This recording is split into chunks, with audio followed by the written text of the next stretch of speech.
Hey everyone, welcome to our podcast. This is my story where we talk about the weird reality of rad. If you're one of our loyal listeners, welcome back. If you're new to our podcast, welcome here. Either way, it's great to have you join us here today.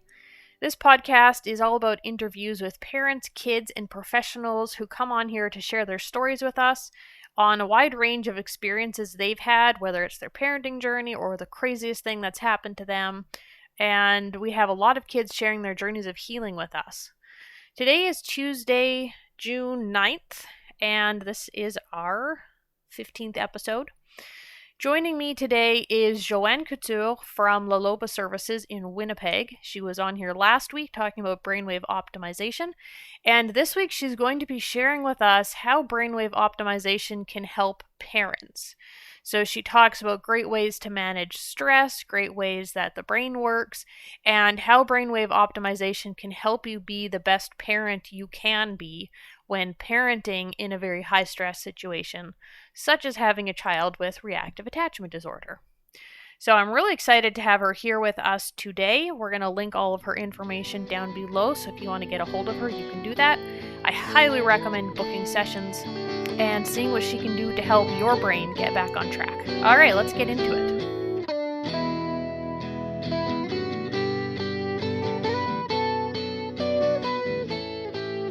All right, hi Joanne, and welcome back to our podcast. This is the second interview we're doing with you. So for people who missed out on the first one or haven't listened to it yet, do you want to quickly tell us again who you are? Good morning. I'm Joanne Couture, marriage and family therapist here in Winnipeg, whose my main work as a therapist who was trained in systems therapy and talk therapy. And because of the work I've done in understanding trauma and how it's caught in the body and the brain being part of the body, I offer a very different approach to therapy by using a neurotechnology to address brain function directly.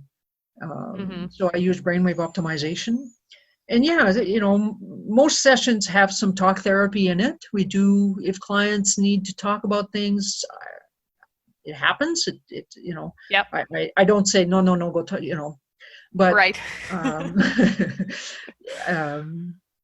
Because of my understanding of the brain function, I'm more tempted to go in that direction and let the brain figure it out, because the person is going to be, when somebody figures it out for themselves, it's much better than somebody else telling them what to do. So right. My objective is, let's fix this brain. So you can be who you want to be, not who I'm telling you to be. Because and I know. Yeah. I know when I came in for my sessions with you. Yeah. I think if you would have tried to tell me a bunch of stuff to fix when I first got there, I couldn't have. Nothing would have made sense. My brain wasn't working enough. Mm-hmm. And by the end, everything you said made sense, and I could take it in and, work with it. Okay. So yeah, I think just that, letting the brain do it is so great for so many things. Yeah, we have everything. We are created as a as a full being, and but we live in a world that's full of stress, and I mean that's what we're going to talk about today. How stress affects us. We're talking about parenting. Well, which parent does not have any stress? I would love to see a parent who doesn't have stress. Exactly. Show me. Karen, show me. Yeah, I haven't found one yet. Yeah. That first day when you have a child in your arms and you can't sleep because they're keeping you awake because they want to eat. Yep. Wow. And then especially a lot of the parents I work with, or all the parents, they have kids who have reactive attachment disorder. Okay. And our parents are very stressed out, and their brain doesn't work enough to be able to function or be able to help their kids. So I think Brainwave Optimization is a great option for people who feel that much stress. I agree. Yeah. So tell us how it can help all of our parents so everyone can come see you. We put a lot of pressure on ourselves as parents because it's a big responsibility to raise a child, and to raise one or two or three, because, and each one of them is going to be challenging us in a different way. And then you live in a world that throws different things at us. And so quite often that brings us to be less than I want to be, because frustration, I write, it makes us short with our children. I don't have any patience. Sometimes our work responsibilities overwhelm us. Anxiety keeps our attention somewhere else. Anxiety keeps us even neglectful of some of our children's needs. When I'm busy, when my head is busy with something, I don't know what my kids need. Multiple responsibilities can have us being absent or even disconnecting from our children. And then guess what? Guilt comes into the picture. Mm-hmm. And then we can maybe be a little bit too lenient. So guess what that does with kids? So then we might swing, we have the brick wall parenting, and what's the jellyfish and the backbone parenting. Okay, so that brick wall, we could have very overbearing expectations on our children, and expect them to be 20 years old, reacting as a 20-year-old, and they're only 5, So when we do that, the kids' self-confidence goes down, and this goes on in the sense of what stress does. So the analogy that comes to me quite easily is the advice we get when we go into an airplane. The very first thing they do when we sit in an airplane in the pre-flight demonstrations is learn how to use your oxygen mask. And you need to put it on before you put it on to the person who's sitting beside you. Mm-hmm. And so I think we need to be able to understand that. I was looking at brain function and how the different parts of the brain work. When all goes well, our frontal lobes function well and help us make good decisions. Things happen. So we all have moments like that where something happens, I know what to do. We're planning, we're anticipating, we're doing what needs to be done, and we do it while being attentive and have empathy for others. We have a sense of how much time it's going to take, how much space I need, where is it going to be done? So when our frontal lobes are functioning appropriately or on keel, everything's okay. But when stress overwhelms this capacity, our brain it switches into survival mode. And we often hear about the fight-flight. We often hear fight-flight. Mm-hmm. And fight-flight has us doing, we're sometimes inappropriate because we react to things before reflecting. It means that our emotional brain is driving the bus without the front executive decision-making part being able to have an opportunity to discern, because the brain is in survival mode. It's doing the best it can. So unfortunately, what happens when that happens too often, it's like driving your car. If you keep your foot on the gas pedal for a long, long time, you're going to run out of gas. Mm-hmm. Same thing with our body. If we run in fight-flight too long, our body finds a way to numb out. So that's what we call freeze. A part of us freezes. And that's, if a part of me numbs out, that it gives my body a chance to catch up. Mm-hmm. Because it's resting. Okay. So again, that's all part of our survival mode. And in that freeze mode, we lose our capacity to do anything. So quite often, so the fight-flight mode, when somebody's stuck in there, you might have more anxiety. In the freeze mode, you might have more depression. Okay. When all our efforts go into our body's deeper survival mode of rest, we often find ourselves hiding or isolating ourselves. We are wanting to stay home. I don't want to go to the party. Our body is actually setting it up so that we're at home, conserving energy and working at the level that we can. So it's the body's way of doing the best it can with what it's got. Right. So it's in that position when I'm in flight, or in freeze. You can imagine how difficult it is to be present to a child. So as a parent, let's go back to the airplane metaphor. I'm struggling for oxygen. So I need to get oxygen first. Right. And that's where we look at optimizing a brain with brainwave optimization. When a brain functions with balance, harmony, and resilient adaptation, you'll be able to get into that flow that we talked about in the last session. So imagine when you're thinking of your brain right and left, it's like dancers on the floor.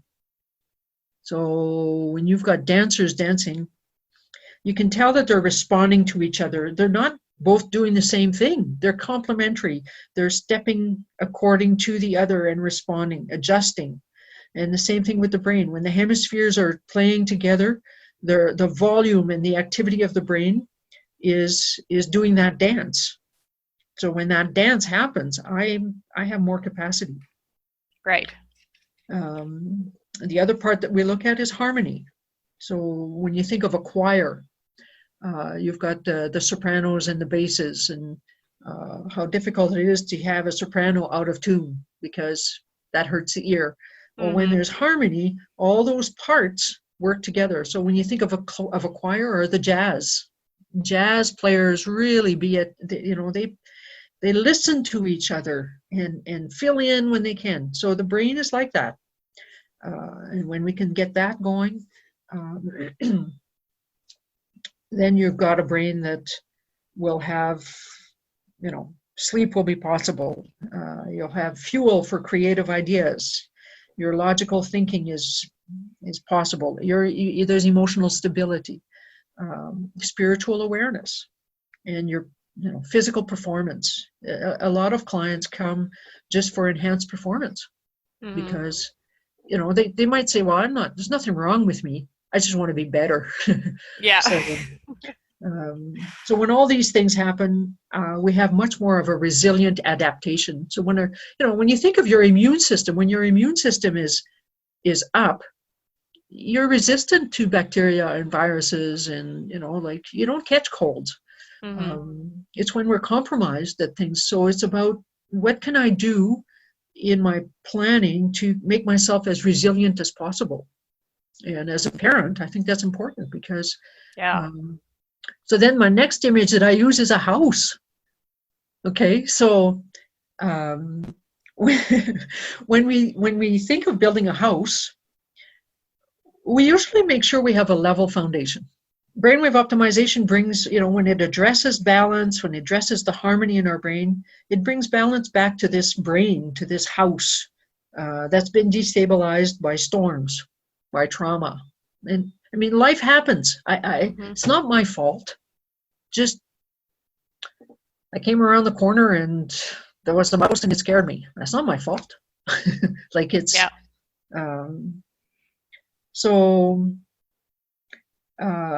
I've heard said that it's not my thinking that matters.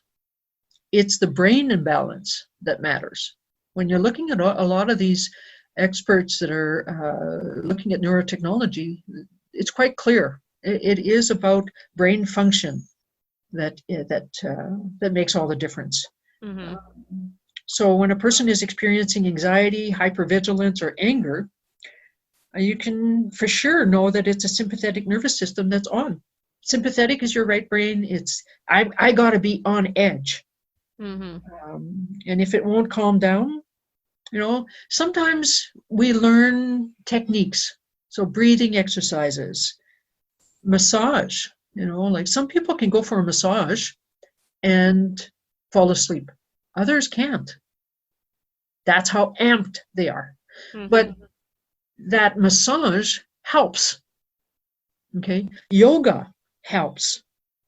Going out in nature. If somebody can do meditation, that helps to help that sympathetic system calm down.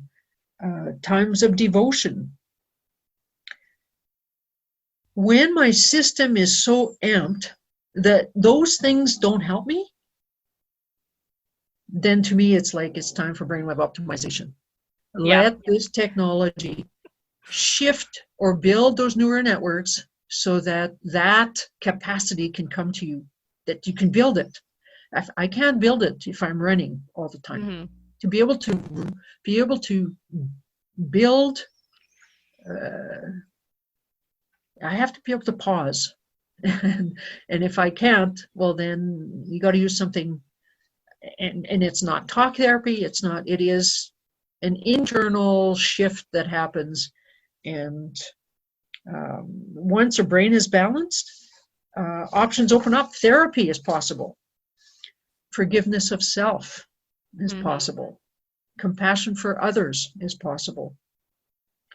So when a brain is in a more relaxed state, better parenting, better choices, one for self-care, better choices for nutrition for yourself and your family, better choices with regard to exercise, better choices with regard to sleep, making sure that you're doing screen less time, after 8 o'clock at night.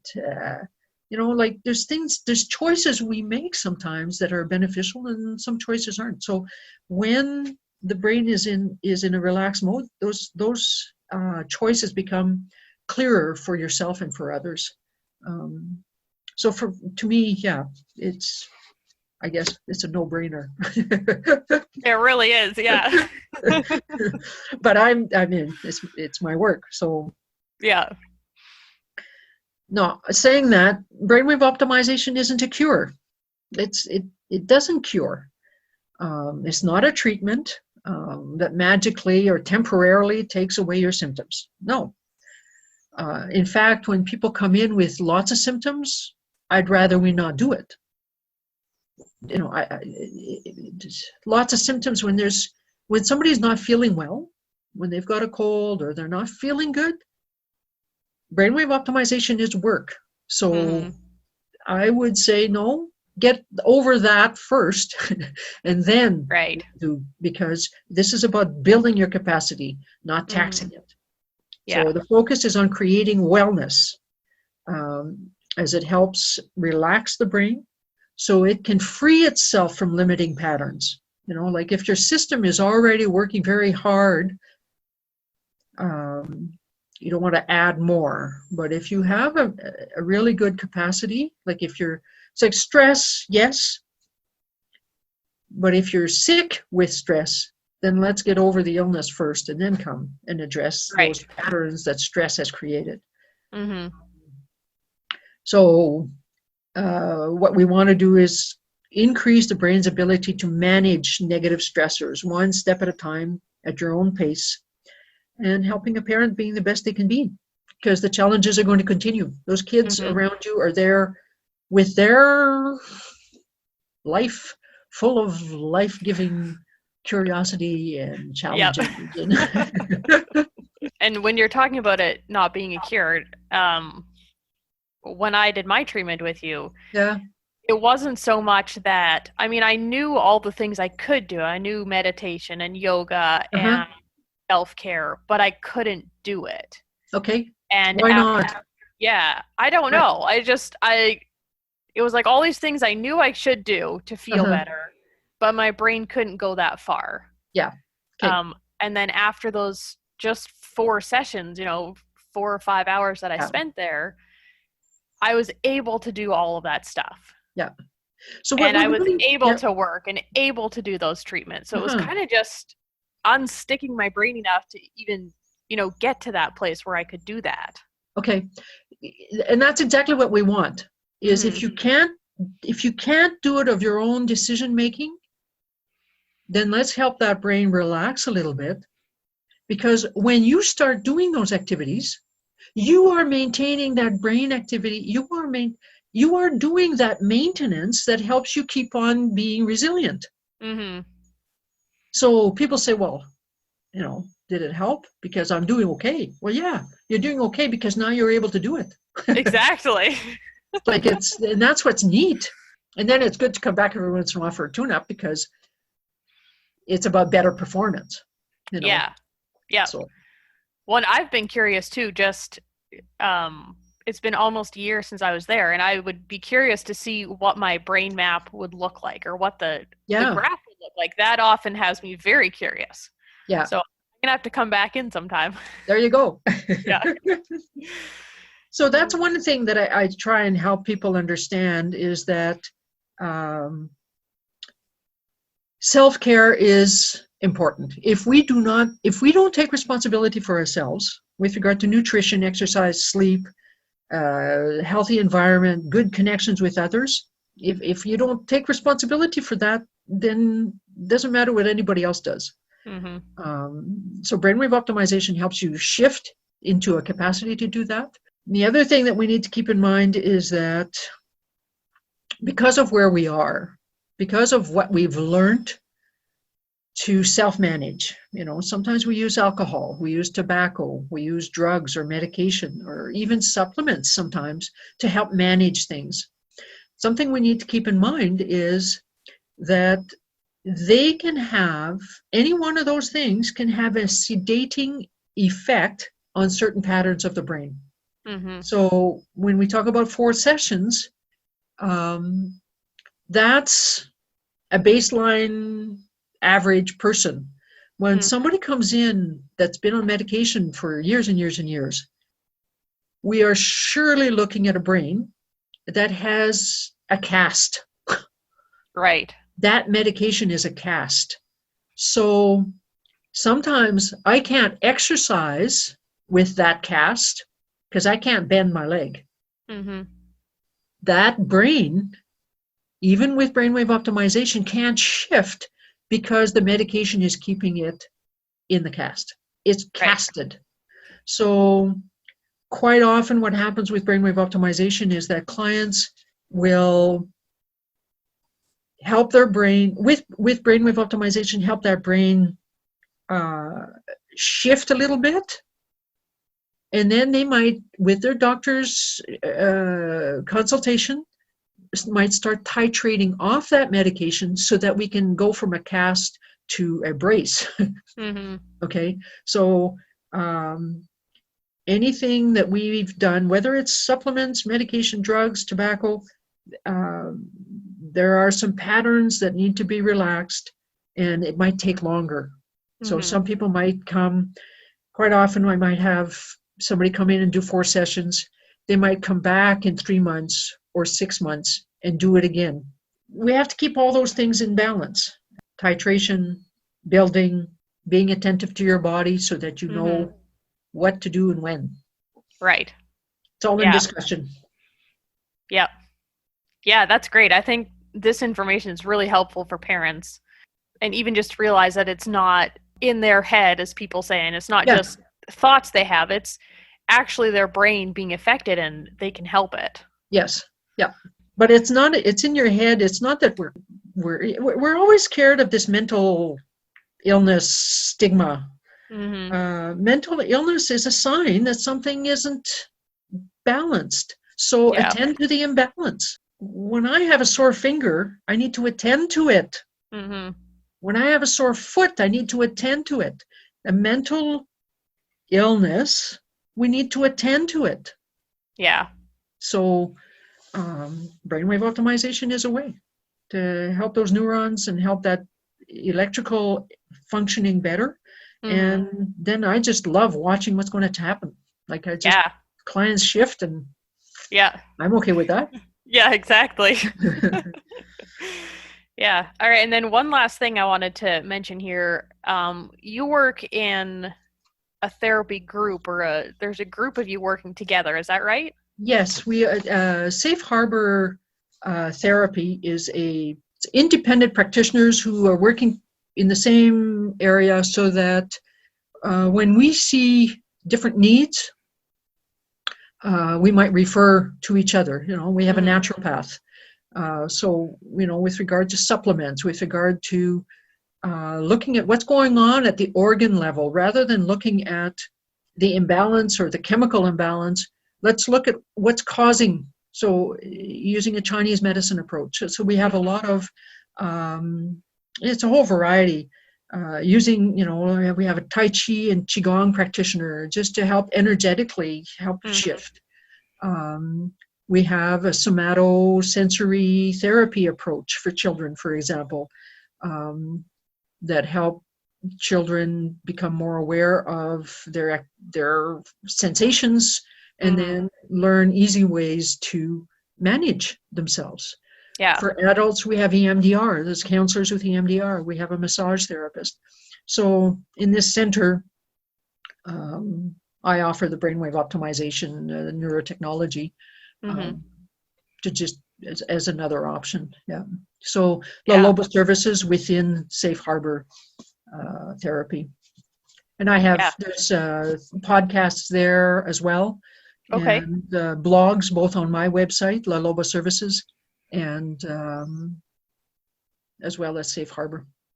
Okay. Yeah. And I think that's great for parents or families to, not just work on one part, but really to find out what's going on with everything and to be able to have all of that treatment available is really great. Well, it's holistic rather than just one thing. Yeah. And that's why we need these interconnections, because there's not a practitioner that can do everything.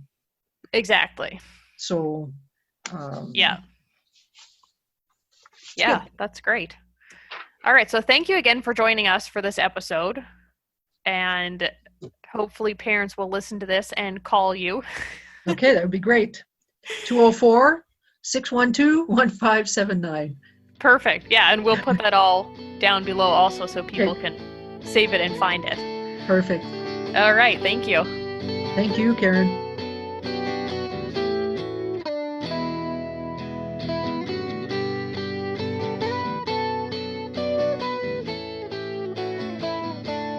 All right, that ends the second part of our interview with Joanne. If you missed out on the first part, she spoke last week about what brainwave optimization is and how the sessions are run. And we're going to have her back next week to talk about brainwave optimization and how it can help our kids. So I'm also really excited about that. She has some great just parenting information also on there about how the brain works and how you can work with connection in kids and how their brains are functioning. So make sure you check back in for that next week. That will be episode 16. Thank you for joining us here today on this episode. Make sure you check out the description. We have information there on Joanne and La Loba services, as well as brainwave optimization and how you can find out more about it. We have information about our podcast and about the Radish Ranch down there.